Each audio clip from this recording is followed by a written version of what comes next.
This episode is part of the pool's Local Officials Stronger Together podcast series. It's one way we serve local officials through integrity, public service, fiscal responsibility, and operational excellence. As always, please direct specific questions about coverage to your member services manager. Welcome to episode 25 in the Risk Pool's Stronger Together podcast series.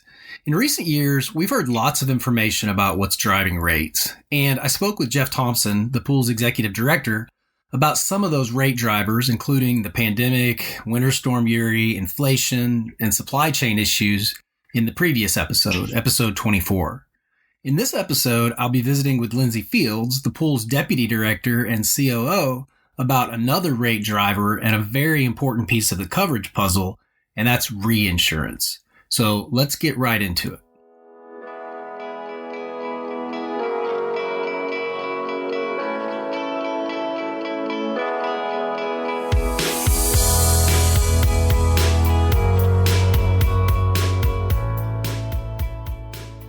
Welcome, Lindsey, and thanks for being here today. Hey, Scott. Hey, I want to jump right in and ask you some questions about reinsurance. I think the first thing we need to ask is, what is reinsurance, and can you tell us where and how the pool purchases reinsurance? Sure. So simply put, reinsurance is insurance for pools or insurance companies, and the pool purchases reinsurance to support the property program with the high claim occurrences or catastrophic losses, but it also purchases it to support the cyber program. Okay, got it. So tell me how it works with those programs. Let's start with cyber first. Sure. The pool cyber program was authorized by the Board of Trustees in 2016 to provide cyber liability and data breach coverage through a reinsurance agreement with Beasley, which Beasley is a well-known cyber insurance firm. And it's a quota share reinsurance agreement, meaning Beasley and the pool take a certain percent of all contributions and losses. And what's great about it is that Beasley provides a turnkey reinsurance program that is intended to complement and round out the pool's cyber offering. So they can bring resources to bear immediately if a member has a breach. So it's important to remember to call the pool first if you get hurt. But it is customized to meet the pool's needs and the needs of the members and to assist with the underwriting, the coverage, and the claim services as well. Okay, got that. Now, what about property? So the pool purchases property reinsurance and has for over 20 years. And we've increased the amount purchased to now up to $300 million in limits per occurrence. And an occurrence is broadly defined as, any one event that hits many members of the pool at once. And the purchasing of the property reinsurance, it's an exercise of risk tolerance and capital adequacy goals.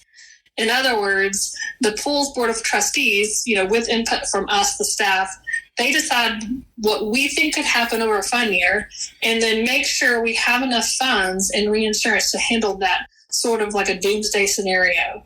And the pool's purchase of reinsurance up to $300 million, it reduces the amount of capital and equity we need to hold in order to support that risk profile. So it's important to note that the choices the board makes are guided by an actuarial study that assesses the likelihood and impact for any one event. So just to give you an idea on the level of reinsurance we purchased, that $300 million in limits, the winter storm a few years ago was about $80 million in claims, and Hurricane Harvey was around $100 million. And then Hurricane Ike back in 2008 was around $38 million in claims. So in other words, the pool and its members, they're well protected from these large catastrophic events.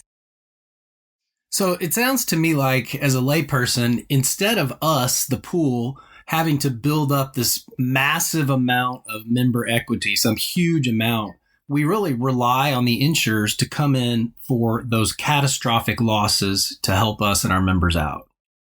That's right, yeah. And it's because these reinsurance markets, they have more capital flexibility than we do, and they can use capital more efficiently than given the pool's limited investment options. Right. And when you say limited investment options, I think what you mean is that with some exceptions related to workers' compensation, death claims, long tail claims, we, just like our members, cities and others, invest according to the Public Funds Investment Act, right? Yes. So by us renting the capital through purchasing of reinsurance, the pool's able to be more efficient with the amount of capital it holds. But it is important to remember, cycles in the market, such as moving from a soft to a hard market, supply and demand pressures, and overall pricing changes. It means the pool's reinsurance optimization, it is a year-to-year consideration. And I'm learning that as I go. There's a lot of year-over-year things that we have to look at to make sure that we've got the money we need and we've got the reinsurance we need to make sure that members are taken care of. So what did you see this year in the property reinsurance market for this year's renewal, and what does that mean for the pool, and what does it ultimately mean for our members? Yeah, we saw a significant increase in property reinsurance this year, with the pool spending 52% or $15 million more than we did last year. And it's because we're in a very hard market. And honestly, we have been for a couple of years now. What we're seeing is these reinsurance markets, they haven't been this unsettled for at least 25 years.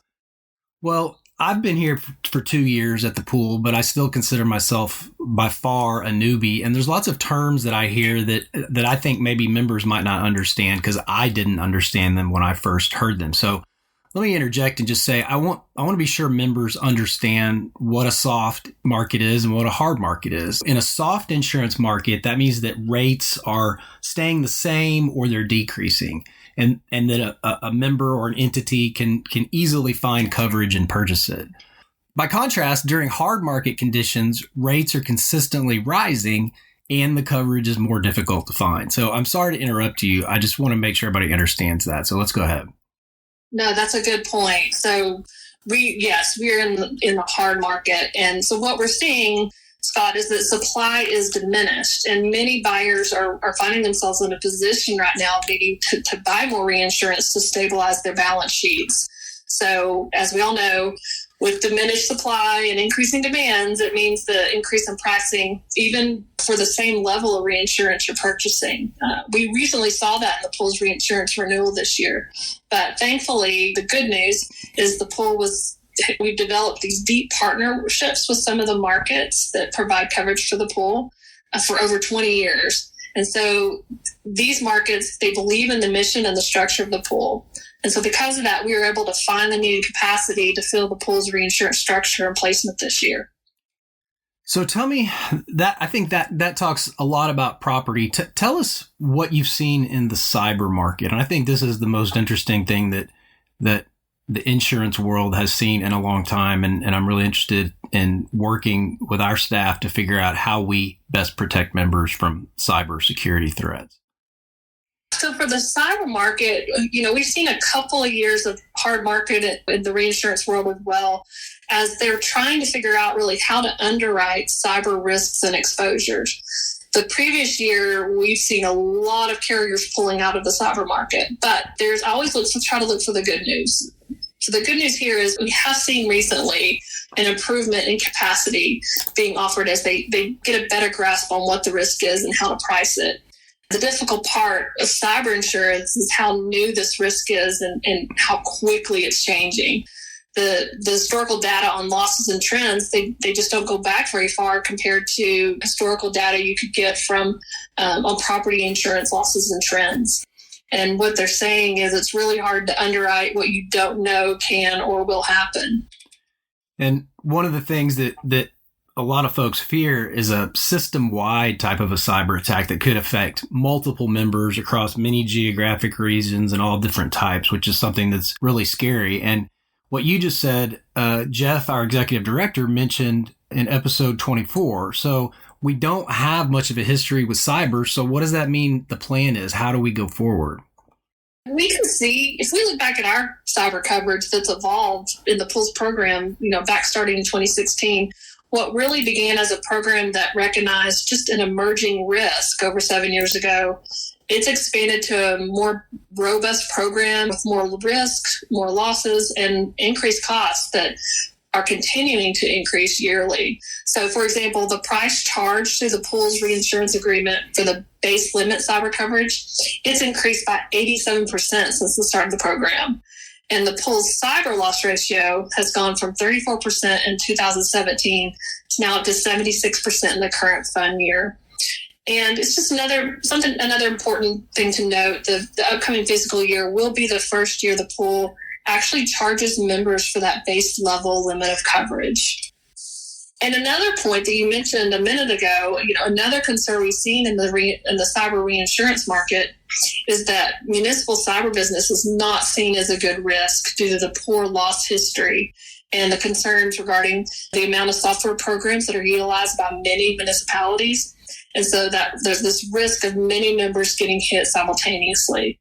Right. That's the scary part. Jeff mentioned that as well. We just have no idea whether a claim could hit cities and other local governments and even state and federal government across the board. Many cities and other governmental entities use the same type of software for various aspects of their administration. So that could be something that could pose a system-wide type threat. That's right. And however, Beasley is becoming a leader in the cyber market world, and we have a strong partnership with them to help the pool continue to serve the membership with a cyber coverage program. And that's really critical to have as we continue to navigate the future of the cyber program and really strategically build the pool's capacity to meet the membership's need for cyber coverage. This is really good stuff, and I think it's really important for the members to hear and understand that we work not just with our funds, but also reinsurers to make sure that they're taken care of. Is there anything else that you'd like to touch on? Yeah, Scott, so though we've had a rough few years in terms of reinsurance renewals for the pool, like I said, I like to end on good news. The good news is that the partnerships we've built with the pool's reinsurers over the years has helped to get the placement the pool needs to support the membership. And we're able to absorb a really good bit of the increases in price and adjust over time rather than passing it all to the members in 1 year. And that really helps meet our mission of rate stability for the membership. This is all such good stuff. Thank you so much for your thoughts today. Now, I said earlier, I've been with the pool for around 2 years now, and I'm still learning about all of this. And I think it's critical for our members to understand, from a high level at least, that essentially we've got their backs. We're here to make sure that they're taken care of. And I guess on any cyber episode, we'd be remiss if we didn't say, think before you click. Whenever you get a link or an email that comes in, always think before you click, and always out-of-band authenticate any requests for financial transactions that you might get. So we always want to throw that in there to raise member awareness. Okay, that's it. Hope to visit with everyone again soon. To review written materials associated with the presentation or to ask Scott a question, please visit www.tmlirp.org and click on the Stronger Together podcast link. Please remember that the information in this episode is provided for informational purposes only and doesn't constitute legal advice. We recommend that you review the podcast and the accompanying written materials with your attorney prior to taking action.